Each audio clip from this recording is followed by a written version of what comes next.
You're looking at a live view of the SpaceX launch site at Cape Canaveral Air Force Station in Florida. You can see the Falcon 9 rocket with the Dragon CRS-2 spacecraft sitting on top, awaiting launch in just under 40 minutes from now. Welcome and thanks for joining us. I'm Kiko Donchev, a spacecraft engineer here at SpaceX. We're webcasting you live from SpaceX headquarters in beautiful Hawthorne, California, where we design and build the Falcon 9 rocket and Dragon spacecraft. Today, we're located high above our composites manufacturing room, right near SpaceX Mission Control. This launch will be the 5th flight of the Falcon 9 rocket and the 2nd Dragon resupply mission for NASA. Now, just over 4 months ago, in October 2012, our Dragon spacecraft performed its 2nd visit to the space station and the first ever commercial cargo delivery. Now, today's launch will deliver more cargo and more science experiments. And in addition, we're planning to stay in orbit for as long as 25 days to support these experiments. At the end of the mission, Dragon will return cargo and experiments to Earth, splashing down in the Pacific Ocean just off the coast of Southern California. Now, I'm the newcomer to the webcast program, so let me introduce my 2 co-hosts. First, we have John Innsbrucker, Product Director for our Falcon 9 Launch Vehicle program. Good morning, Kiko, and welcome to the webcast team. As you mentioned, today will be the 5th Falcon 9 launch for SpaceX. It's been an exciting 7+ years since we started the Falcon 9 program, and I've had the opportunity to be part of it for the 6.5 years I've worked at SpaceX. Today's launch is from our Cape Canaveral launch pad. We're currently working to activate our new West Coast launch site at Vandenberg Air Force Base, about 3 hours north of us here in our factory. It's a place I know well, having worked at the very same launch pad some 30 years ago as a young captain in the Air Force. We'll show you some of the work going on at the new Vandenberg launch site a little bit later in the webcast. For today, as I've said before, launch is always the most exciting part of the job for the SpaceX team, and we'll hopefully see the payoff of all our hard work in just a little while. But no guarantees. You're correct, Kiko. Everything has to work right during the just over 9 minutes it'll take Falcon 9 to get Dragon into low Earth orbit. The entire SpaceX team has been checking and rechecking to make sure that everything is go for launch this morning. Thanks, John. Just a few minutes, we'll have you tell us about the Falcon 9 on the launch pad in Florida right now, just 36 minutes away from launch. So also with us is another veteran webcast host, Jessica Jensen. Hi, Kiko. Hi, everyone. You've recently had a change of jobs here at SpaceX? That's correct. After 6 years as manager of dynamic environments, analyzing and testing our vehicles for vibrations, I've joined the mission management team. Now, I work with NASA planning all of our future cargo resupply missions. And you've been here since 2006? Yes. I started SpaceX just after the first launch of Falcon 1, back when the company was a lot smaller than it was today. And in the past few years, I concentrated on Falcon 9. Now it's really great to be working with our NASA customer and our SpaceX Dragon teams preparing for the upcoming missions going to the space station in the several coming months and years. Now Kiko has also been doing some pretty cool Dragon stuff, so why don't you tell the viewers about that? Okay, I've been at SpaceX for almost 3 years now, and I started by designing and testing the batteries that are flying today on both Falcon 9 and Dragon. Recently, I joined the team developing our crew-carrying version of Dragon, the goal of taking our first SpaceX astronauts to orbit in just a couple of years. Now, of course, we represent just 3 of the more than 3,000 team members here at SpaceX. We're working hard to support NASA and our many commercial customers around the world with the ultimate goal of making humans a multi-planet species. It's true. So Kiko, what do you think about going to Mars? I think I'd do that. Visiting Mars for a couple of years sounds like fun, and I think it'd be pretty awesome. All right, well, let's get back down to Earth. So, if all goes as planned, today's webcast is going to last roughly an hour. First, we'll be checking in on launch status with John. Then, we'll find out what we're carrying to and from the International Space Station. We'll also take a quick look at some of the really exciting activities happening at SpaceX. Finally, the most exciting part, which you're all here for today, is we're going to watch the vehicle cameras, the live video feed from liftoff all the way to orbit. So, on that note, John, give us our first launch update. Sure, Jessica. As with previous flights, we're watching 4 major systems involved in this morning's launch.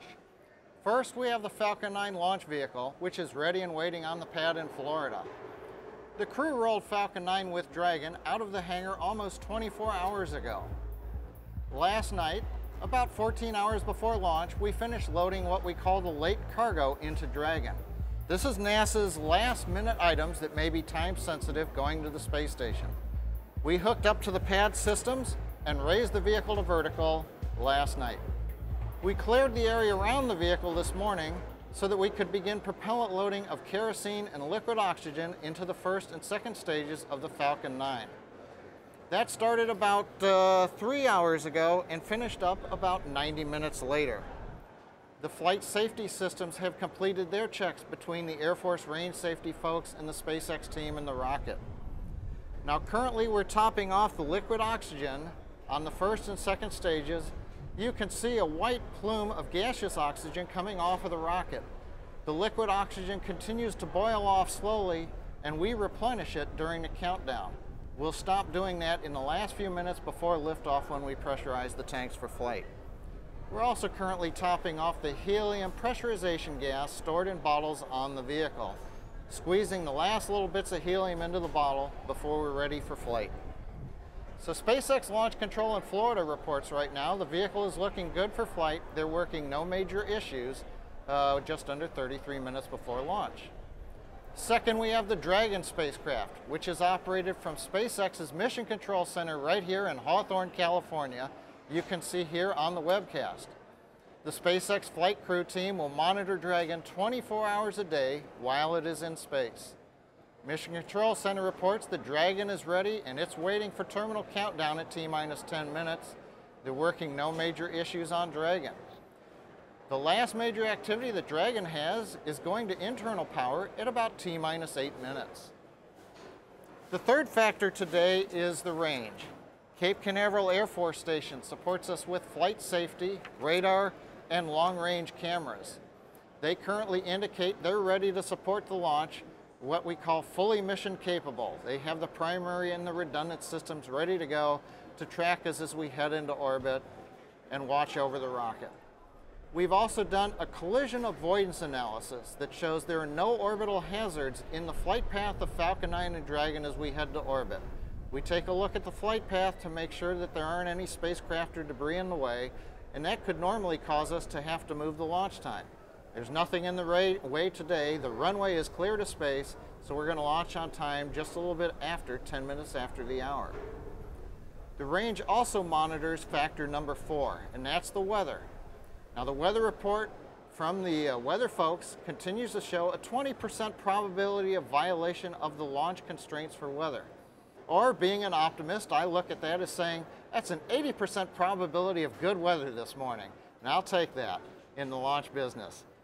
Right now, the thing they're most looking at is the possibility of thick clouds over the vehicle near or at liftoff.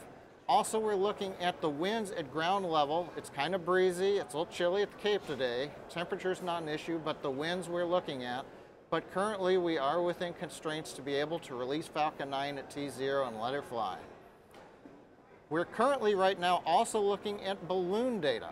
The range releases balloons for us. We've been doing that during this morning. We're getting the last balloon data in as we're talking in the webcast. Currently, the data indicates from a controls and a guidance and loads capability that the winds are benign enough for us to fly. We're not going to be stressing the launch vehicle. So that's a good thing for us today, showing that the vehicle has got enough margin and ready to fly. So currently right now we're just over 30 minutes from liftoff, and while we get joked about it at SpaceX here, everything is nominal, one of our favorite words. So the Falcon 9's good, Dragon's good, the range is good, and the balloons and the weather data are also good. So with that, we're right where we want it, and with that, back to you, Kiko. Thanks for the update, John. So today's flight is the second of a minimum of 12 launches we have for NASA's Commercial Resupply Services, or CRS program. Now, NASA basically created this program to help develop new commercial space capabilities. Some have compared this to the early days of air travel, where the Postal Service hired private companies to begin providing airmail.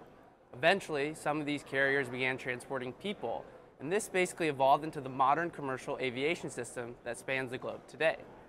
Now, like our previous missions to the space station, we need to launch at a specific time. Today that time is 10:10 Eastern Time, or just about 30 minutes from now. Now, if we miss today's liftoff time due to weather or any other reason, we can reset and try again tomorrow, about 20 minutes earlier than today.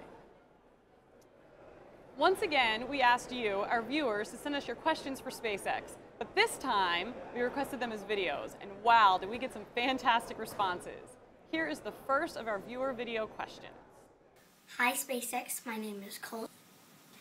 I live in Cumming, Georgia. I am 7 years old. And my question is, what would I have to do to work in the SpaceX program when I grow up? Thank you. Thanks, Cole. That's a great question. Now, since you're already 7 years old, the first thing is just be curious about everything. Find out how stuff is made, how things work. Maybe you can get your hands on something that's broken, take it apart, try and fix it, put it back together. Another great thing is to learn about computers. One cool way is there's robot toys where you can actually take them and program to do things such as kick a ball. Another good thing is build model rockets. You can build a model rocket, launch it in your backyard or in a park. That's a really good way to learn about how rockets fly. And then as you get older, obviously get good grades and go to college. We would recommend you get a degree in engineering. You could pick aerospace, mechanical, computer, civil, any of those are great. But one of the biggest things that SpaceX looks for is hands-on experience. So we'd like to see you get involved with design teams at school, maybe a student satellite or a student race car project. Then once you're done with all that, give us a call. All right, and another very popular question is, what are we taking to and from the International Space Station? We have a cool video to show you about that.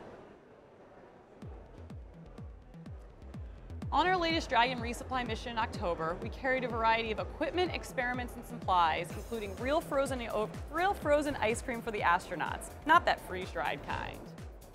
Then, on return, we brought back a large amount of equipment and medical samples, as well as SpaceX's first living passenger, a live Johnson jumper spider named Nefertiti, who had spent 100 days living and hopping aboard the station as part of a student-developed experiment.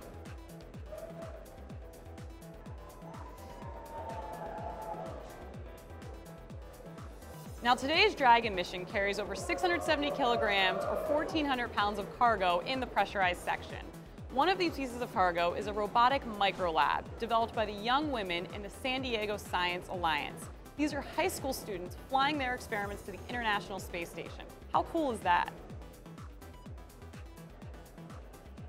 Now this mission is the first time we're using Dragon's spacious trunk section. We've loaded it with the 370 kilogram or 800 pound equipment module that is destined for the exterior of the station. A few days after our Dragon arrives and berths, astronauts Chris Hadfield of Canada and Kevin Ford and Tom Moshburn of the USA will operate the robotic arm to unload the cargo and anchor it to the station's exterior, where it will be ready for future use. Finally, at the end of the mission, about 25 days from now, if all goes as planned, we're going to be bringing over 1,000 kilograms or 2,200 pounds of supplies, equipment, and medical samples back to Earth. And who knows, maybe there'll be more astronaut animals coming home with us this time. Very cool, Jessica. I actually had no idea we were bringing back live passengers on the last mission. Okay, so we have another viewer video question that asks about some of our upcoming developments. Hi, my name is Jocelino. I'm from Porto, Portugal. Although the Dragon uses Falcon 9 as a two-stage to-orbit launcher, did you consider making it a single-stage to-orbit vehicle? And what are your thoughts on SSTO as a safer means of transport for astronauts? Thank you, Jocelino, for your question. You mentioned safety. SpaceX designs and manufactures our vehicles to provide the most reliable access to space. Our design features show this focus in the Falcon 9. We use a high-pressure pneumatic stage separation system, not an explosive bolt, explosive nut system like some other launch vehicles. This allows us to test our systems before we launch them, unlike explosives, which you don't know if they're going to work until you actually call upon them in flight. On the Falcon 9, we also have what we call our hold before release launch system on the pad. When we light the 9 Merlin engines on the first stage later this morning, we'll hold down the vehicle, make sure we've got full thrust, all the systems are working, and then the launch mount will release the vehicle for flight. Kind of like on an airplane where the pilot runs the throttles up at the end of the runway but keeps the foot on the brake, make sure everything is good, then takes the foot off the brake and you're cleared for launch and sail on down the runway. We also use 2 stages instead of 3 stages or 4 stages. That helps minimize the complexity, improves the reliability and safety of the vehicle. Now, as for single stage to orbit, or SSTO, that capability currently continues to exist only in literature or in the movies. But concepts like SSTO are reflected in our design. For example, most of the weight of the SpaceX launch vehicle is propellant, not the metal or composite structures. That results in a very efficient, or what we call mass fraction efficiency, for the first and second stages of the Falcon 9 and Falcon Heavy. Now at SpaceX, we're focused on innovations that increase the reliability and frequency of access to space. In the factory behind us, we're manufacturing the strong, lightweight carbon composite parts for our Falcon 9 vehicles and our new Falcon Heavy rocket. We manufacture the engines, the tanks, the composite structures, even the avionics for much of the vehicle. Now the Falcon Heavy, which I mentioned, will provide the world's largest available lift capacity, up to 53 metric tons or 117,000 pounds to low Earth orbit. At our rocket test site in McGregor, Texas, we've been flying our Grasshopper vertical takeoff and landing vehicle. This vehicle has a Falcon 9 first stage tank, a single Merlin engine, and 4 sturdy landing legs. And it takes off and lands entirely under its own rocket power. This SpaceX funded program is intended to change the way we get into space by helping lead to the creation of a fully reusable launch system. We're conducting a series of test flights of increasing altitude and complexity. Our next Grasshopper test is coming up soon. Also in Texas, we've been testing the Super Draco rocket engines. You can see one firing here on the webcast. These will be essential when we start flying astronauts on Dragon. The Super Dracos provide a quick getaway in case of a launch vehicle failure.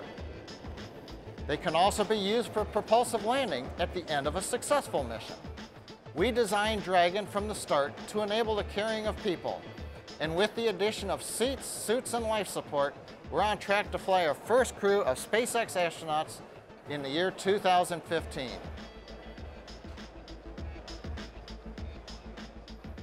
And finally, we're looking forward to activating our newest launch site at Vandenberg Air Force Base, about 3 hours north of Los Angeles. Like our Florida launch site for today's mission, the new site is also a former Titan IV launch pad. But we've upgraded it into a state-of-the-art site that'll be capable of launching both the Falcon 9 and the Falcon Heavy vehicles. And please note, for folks even including Cole, we are hiring talented and motivated people with a passion for space. So check out our careers button on our website. Thanks, John. Definitely a lot of exciting activity going on here. All right, our next video viewer question relates to mission timing. Let's take a look.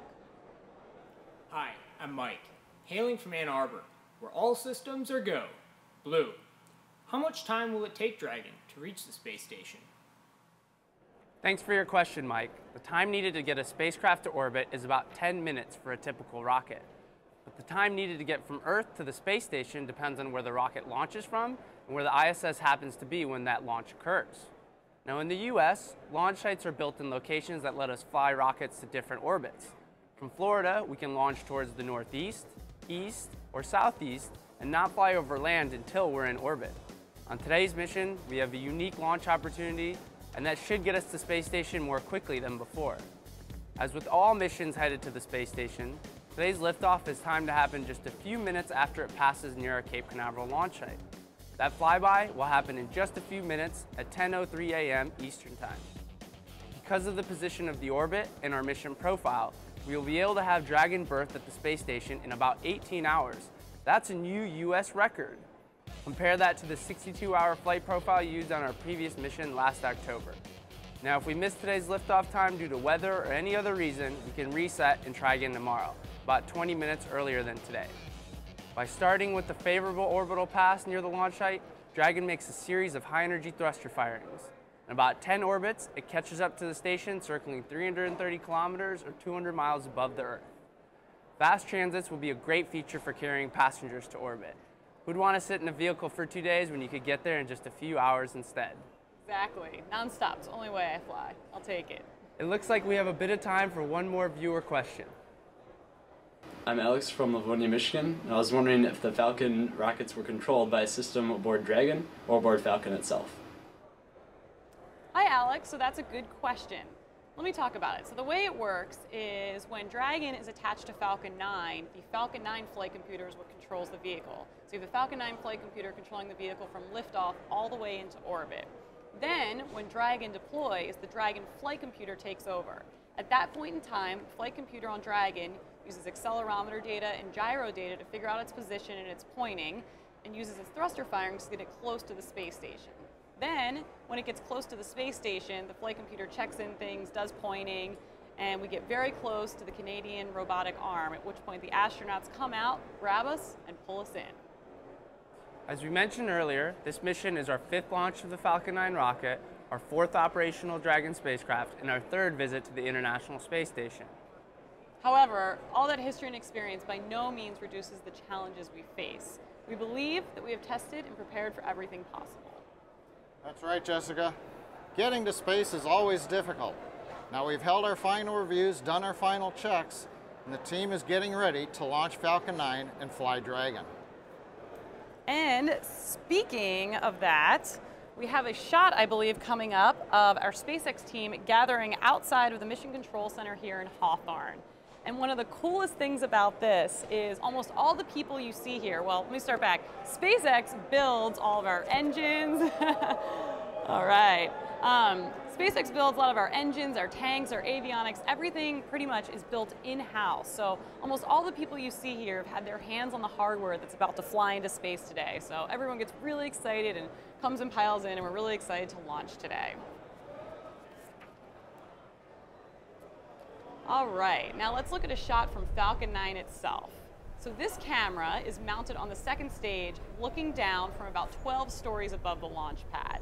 From this camera, we're going to watch the 10-minute ride all the way to orbit. Now just a comment about our video signal today.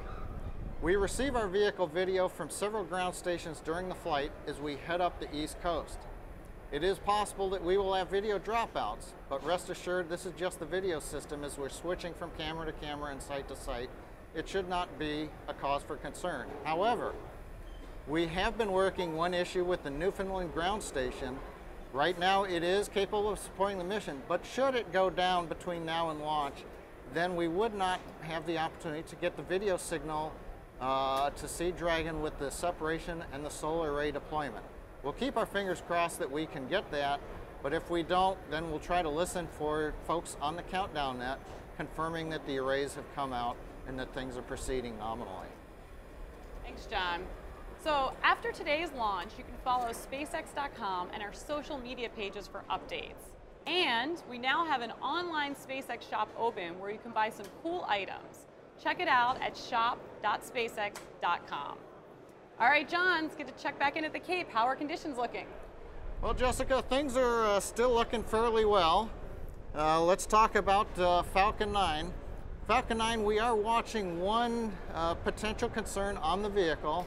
We monitor all the temperatures of our various avionics boxes, engines, things like that.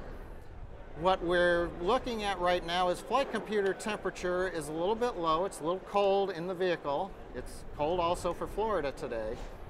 So we've been watching that temperature.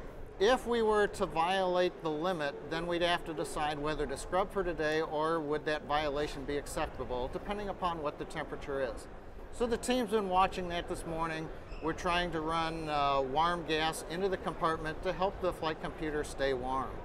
Other than that, on the Falcon 9, we continue to top off the liquid oxygen.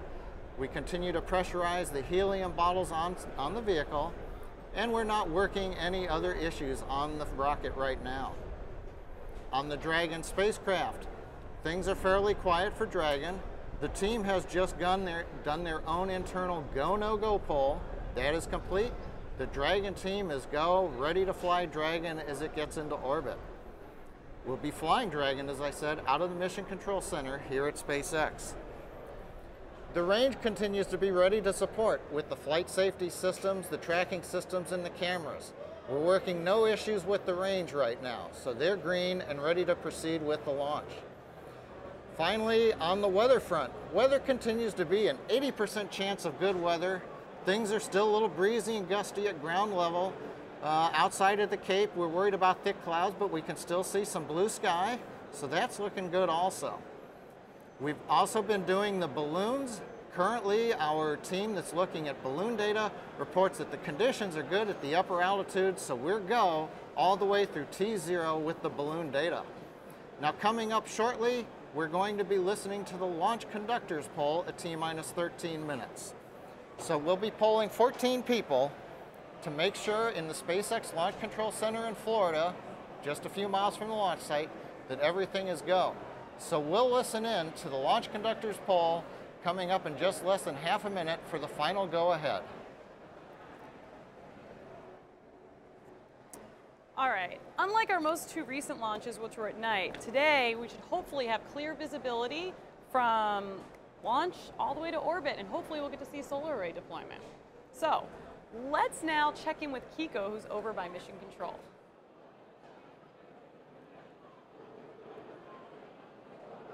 Thanks, Jessica. So we're broadcasting to you live from the new mezzanine level here in the middle of the factory. So this whole floor is actually built since the last time we launched.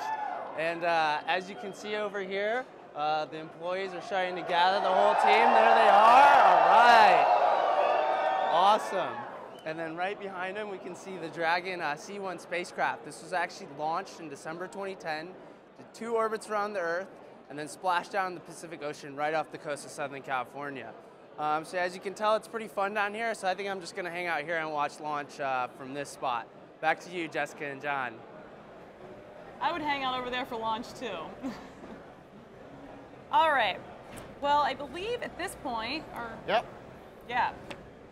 All right. Actually, while Kiko was showing you some of the layout, we were listening also to the launch conductor's poll. That did occur. The team's been polled, and everything is looking good right now. So we're going to wait to enter terminal count at T-minus 10 minutes, and we'll let you listen to that.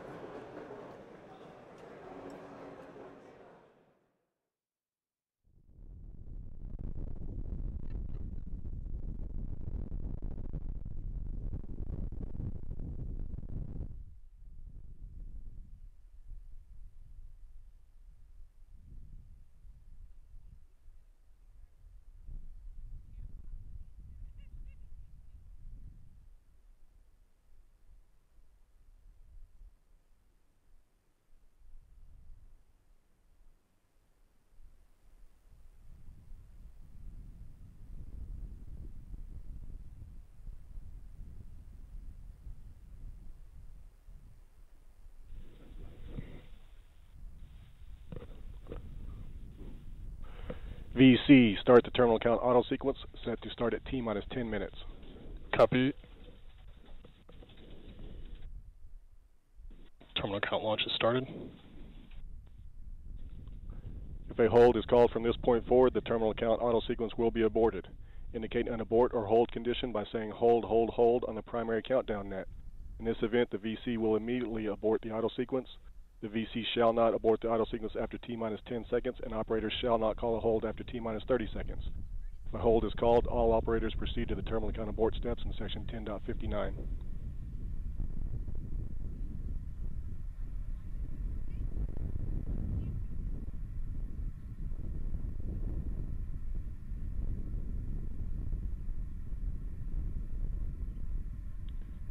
Stand by to pick up the count at T-minus 10 minutes and counting on my mark. 3, 2, 1, mark. DC, verify the auto sequence is started. Terminal count is verified. RCO, confirm clock is counting. Clock's counting. GCVC, stand by on fire X. Standing by. Standing by. RC, start the range video recorders. Roger. OSM, set launch enable to flight. Switch to flight.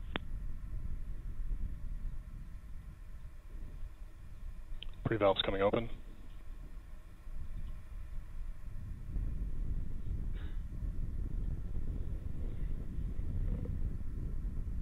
Aux bleeds coming open and chilling first stage engines. Radiator ISOB is closed, nominal pressure increase.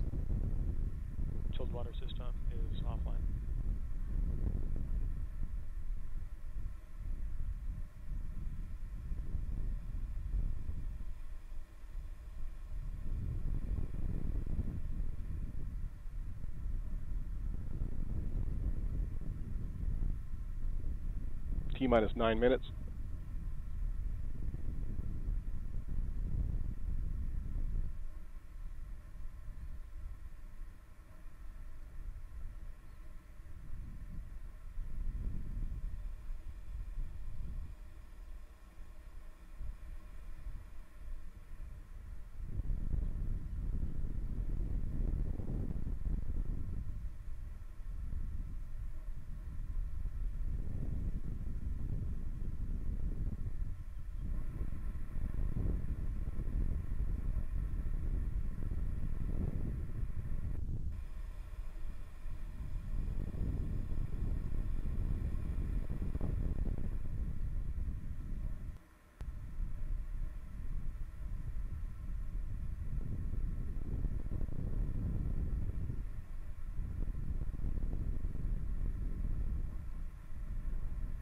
T minus 8 minutes. Dragon internal auto sequence has started.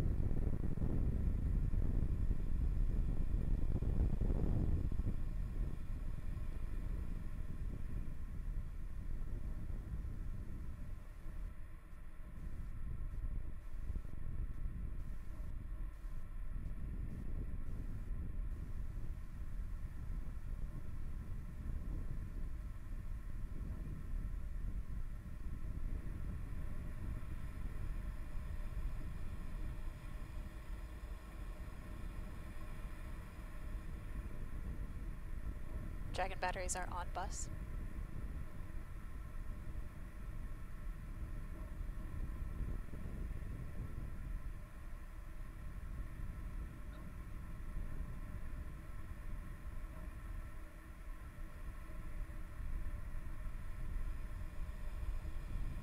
T minus 7 minutes.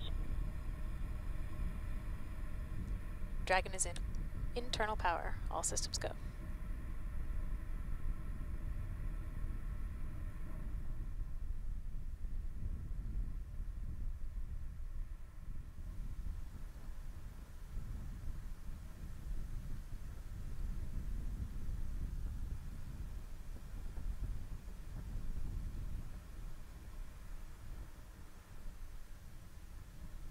First stage fuel bleed.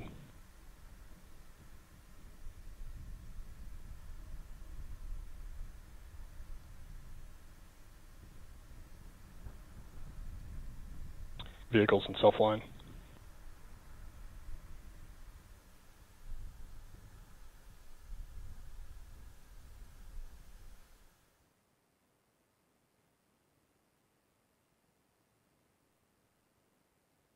T minus 6 minutes.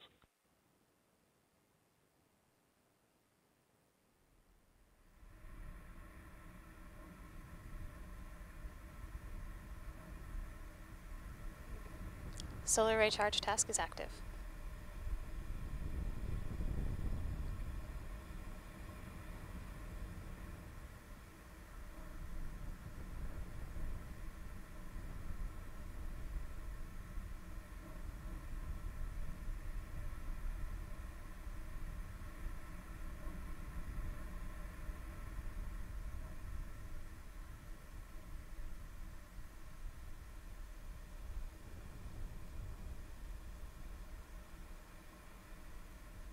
S2 TVC bleed started.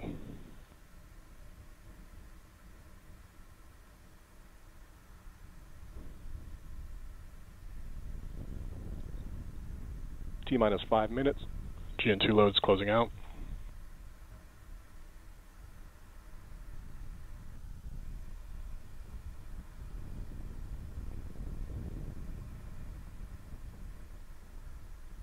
Falcon 9 is switching to internal power.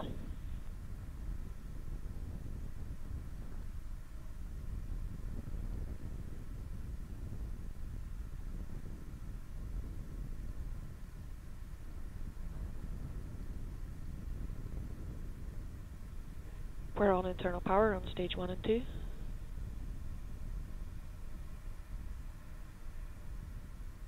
Vehicle release auto sequence has started.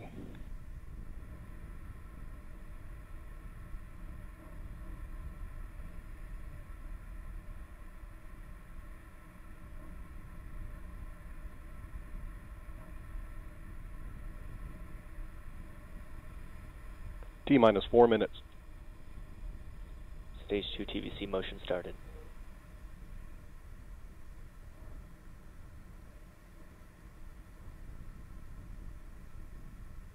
Ground T-tub system is setting up.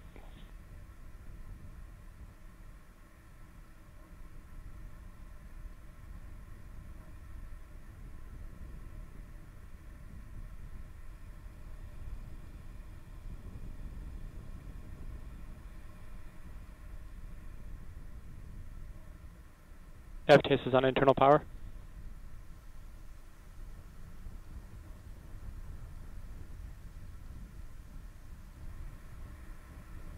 Stage 2 TVC motion looks good.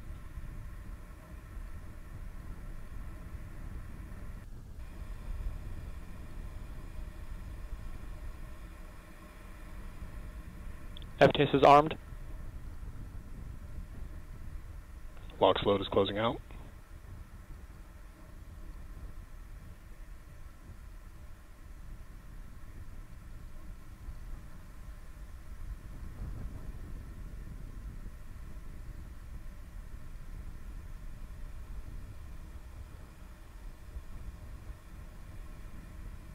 All fuel trim valves at flight position.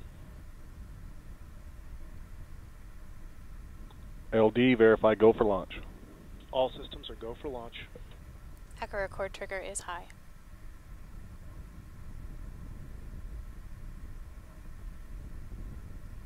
S2 heaters is closing out.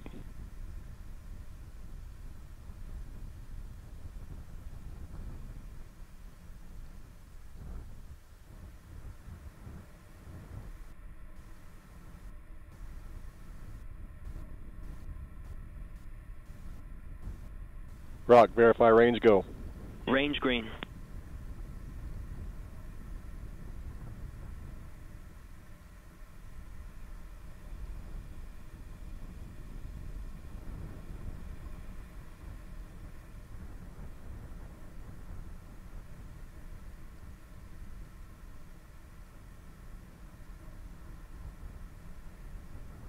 Helium load's closing out. Pre-valves coming open. Aux bleeds open for the final engine chill. Good feedback on all pre-valves.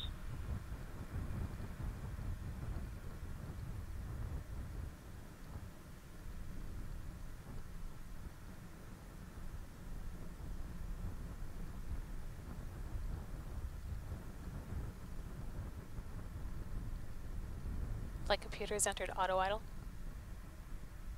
T-minus 1 minute. Vehicles in startup. Flight computers in control of the vehicle. Dragon is in startup.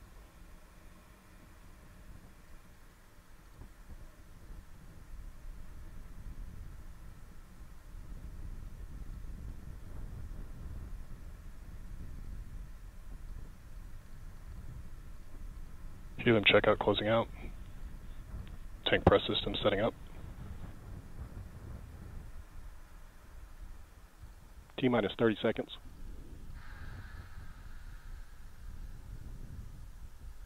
All tanks at pressure.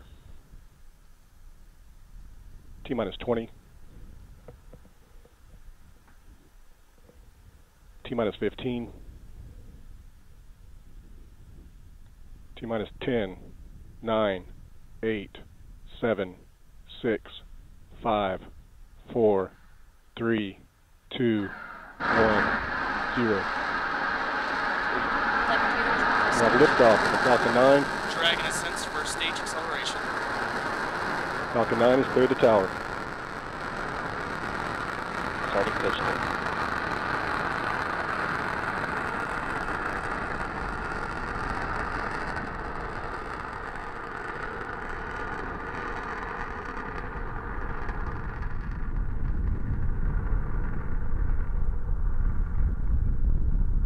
Starting gravity turn. First Terminal stage count launch is full power. complete.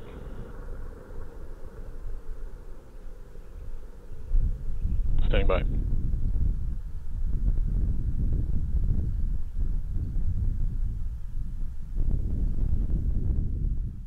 Power systems nominal, and we have a good telemetry lock on stage 1 and 2. First stage propellant utilization active. Vehicle is 6 kilometers in altitude, velocity of 241 meters per second, and downrange distance of 1 kilometer.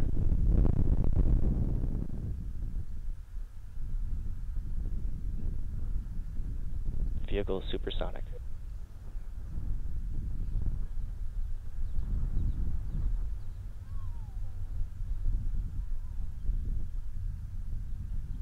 Vehicle has reached maximum aerodynamic pressure.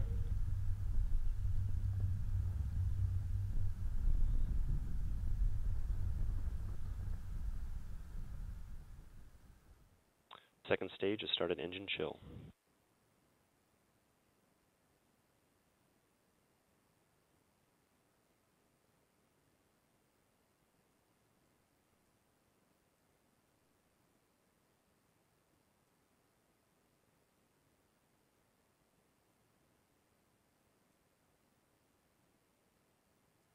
Vehicle remains on a nominal trajectory. Vehicle is 30 kilometers in altitude, velocity of 1 kilometer per second, and downrange distance of 23 kilometers.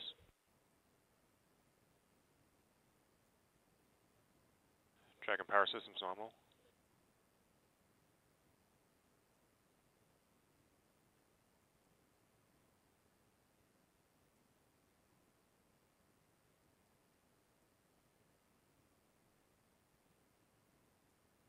Vehicle remains on a nominal trajectory. Vehicle is 51 kilometers in altitude, velocity of 1.8 kilometers per second, and downrange distance of 59 kilometers. Approaching MECO 1.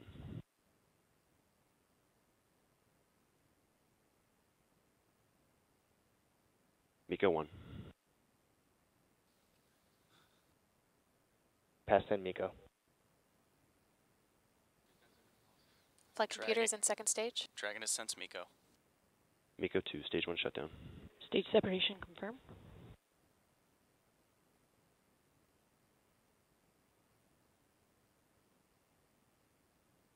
MVAC ignition confirmed. AOS wallops.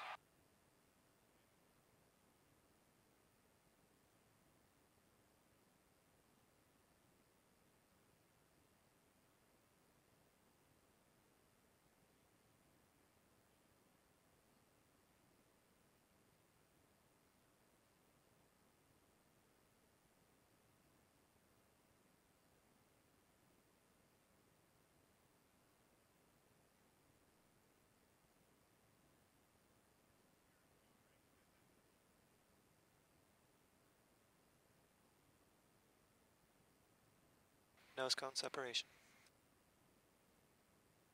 All stations MD on mission A, please proceed to procedure 7.101, Dragon on-orbit activation deployment.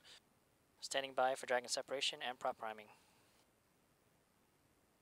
Second stage propulsion systems nominal.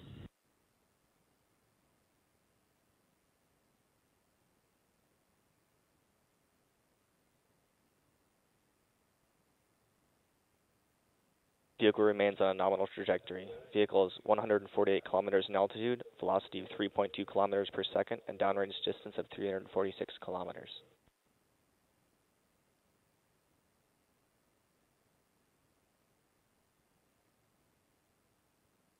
Second stage propellant utilization active.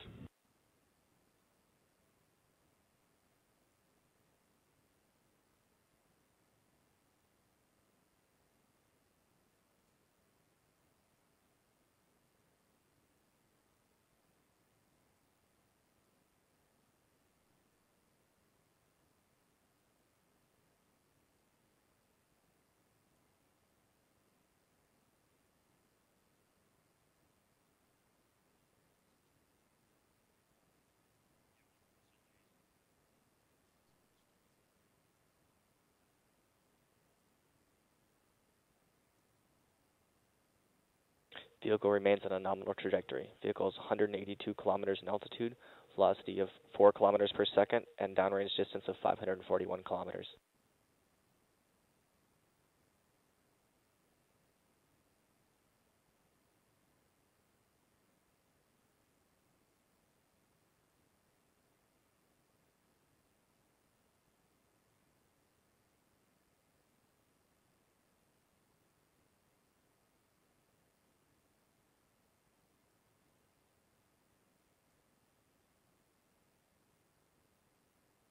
Second stage propulsion systems look good.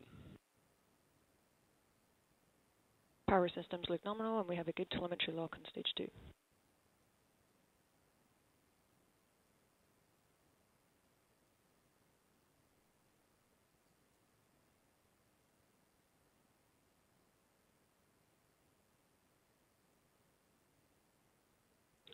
Vehicle is 200 kilometers in altitude, velocity of 4.6 kilometers per second, and downrange distance of 767 kilometers.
Vehicle remains on a nominal trajectory. Vehicle is 210 kilometers in altitude, velocity of 5.6 kilometers per second, and downrange distance of 1,080 kilometers. IMU and GPS look good.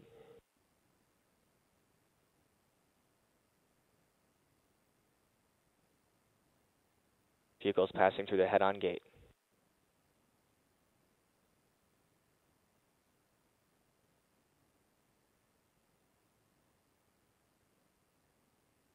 Stage 2 propulsion systems continue to be nominal.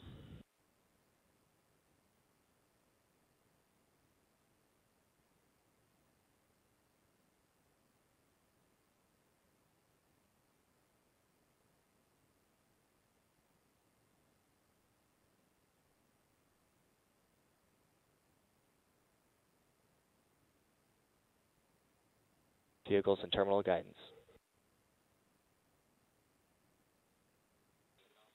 FTS is saved.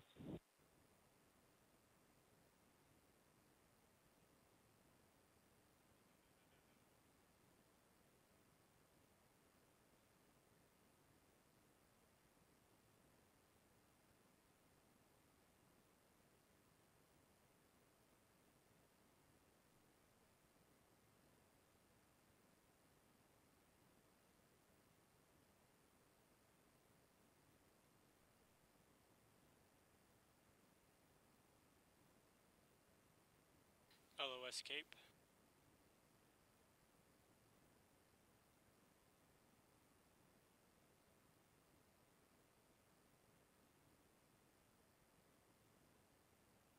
MVAC shutdown Flight confirmed. computer is in separation state.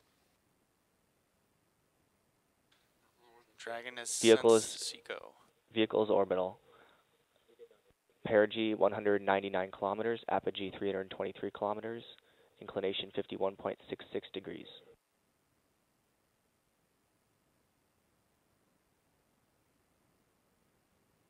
Cameras pointing forward.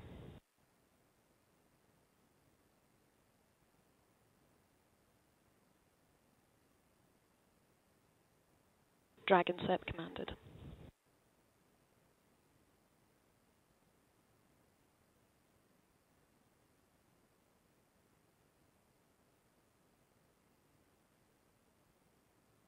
All stations, MB Mission A, successful Dragon F9 SEP. Thank you for the ride, F9.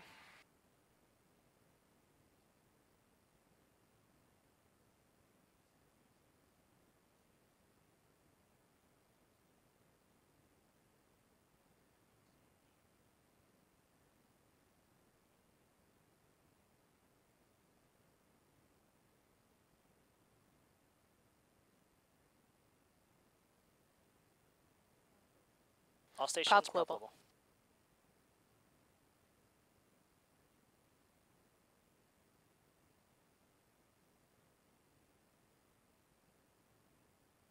Prop global.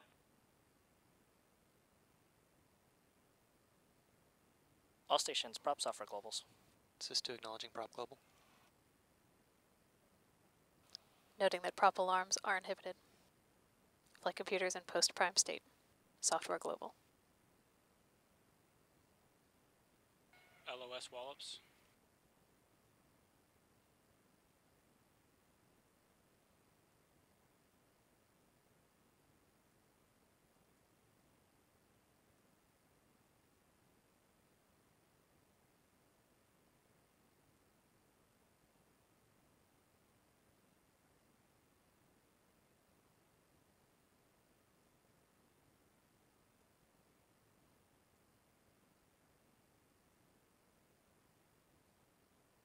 AOS Newfoundland. Acknowledging software global.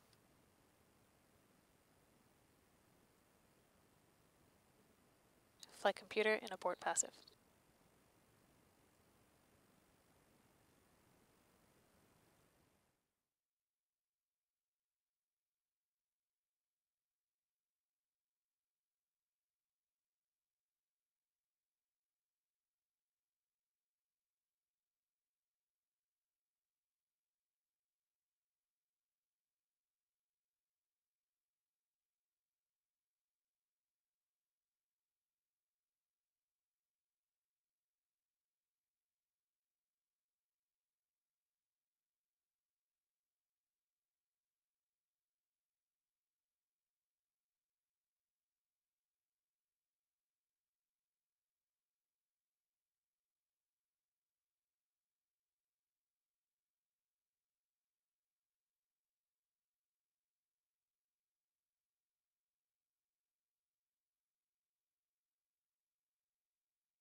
It appears that, although it achieved Earth orbit, Dragon is experiencing some type of problem right now. We'll have to learn about the nature of what happened. According to procedures, we expect a press conference to be held within a few hours from now. At that time, further information may be available. This will bring us to the conclusion of our live webcast for today.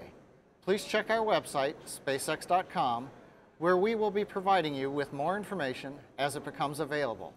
Thank you for joining us today.